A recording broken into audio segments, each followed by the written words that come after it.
గడచిన 75 సంవత్సరాలుగా కాంగ్రెస్ పార్టీతో రామసహాయం రాఘవరెడ్డి గారు మరియు వారి కుమారుడు రామసహాయం సురేందర్ రెడ్డి గారుల త్యాగనిరతమైన చరిత్ర.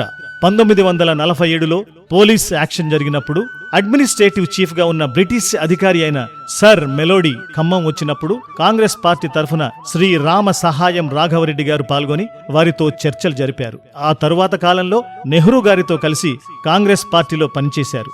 వారి కుమారుడు రామ సహాయం సురేందర్ రెడ్డి గారు 1965లో అత్యంత నిరాడంబరమైన మహోన్నతమైన వ్యక్తి శ్రీ లాల్ బహదూర్ శాస్త్రి గారు ప్రధానమంత్రిగా ఉన్నప్పుడు ఎంపీగా ఎన్నికయ్యారు. తదుపరి జరిగిన రాజకీయ పరిణామాల్లో 1967లో శ్రీ నీలం సంజీవరెడ్డి గారు ముఖ్యమంత్రిగా మరియు దేశ ప్రధానమంత్రిగా శ్రీమతి ఇందిరాగాంధీ గారు ఉన్నప్పుడు ఎంపీగా మరలా ఎన్నికయ్యారు. అప్పుడే తెలంగాణ ఎంపీ ఫోరం అధ్యక్షుడిగా కూడా ఉన్నారు. 1969లో జరిగిన తెలంగాణ ఉద్యమంలో జైలుకు వెళ్లి శిక్షను అనుభవించారు.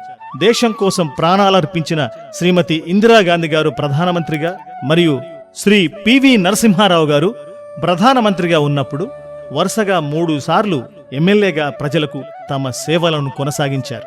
శ్రీ జవహర్ లాల్ నెహ్రూ, శ్రీమతి ఇందిరాగాంధీ, శ్రీ రాజీవ్ గాంధీ, శ్రీమతి సోనియా గాంధీ, శ్రీ రాహుల్ గాంధీ గారుల 5 తరాల గాంధీ గారి కుటుంబంతో విడదీయలేని అనుబంధాన్ని పెనవేసుకున్న శ్రీ రామ సహాయం రఘురామరెడ్డి గారు కూసుమంచి మండలంలో అనేక ప్రజా ఉపయోగకరమైన అంశాలకు అనేక భూదానాలను చేశారు.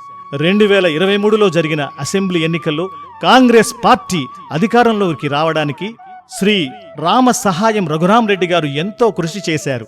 ఈ రోజున కాంగ్రెస్ పార్టీకి ఇంతటి సేవ చేసిన కుటుంబం నుంచి వచ్చిన మన లోక్సభ కాంగ్రెస్ పార్టీ అభ్యర్థి శ్రీ రామ సహాయం రఘురామరెడ్డి గారిని అత్యధిక మెజారిటీతో గెలిపించవలసిన బాధ్యత ప్రతి కాంగ్రెస్ పార్టీ కార్యకర్తకు ఉంది. కావున ప్రజలందరికీ విజ్ఞప్తి, ప్రజాసేవలో తరతరాల వారసత్వం కలిగిన RRR గారి హస్తం గుర్తుపై మీ అమూల్యమైన ఓటు ముద్ర వేసి అత్యధిక మెజారిటీతో గెలిపించవలసిందిగా ప్రార్థన.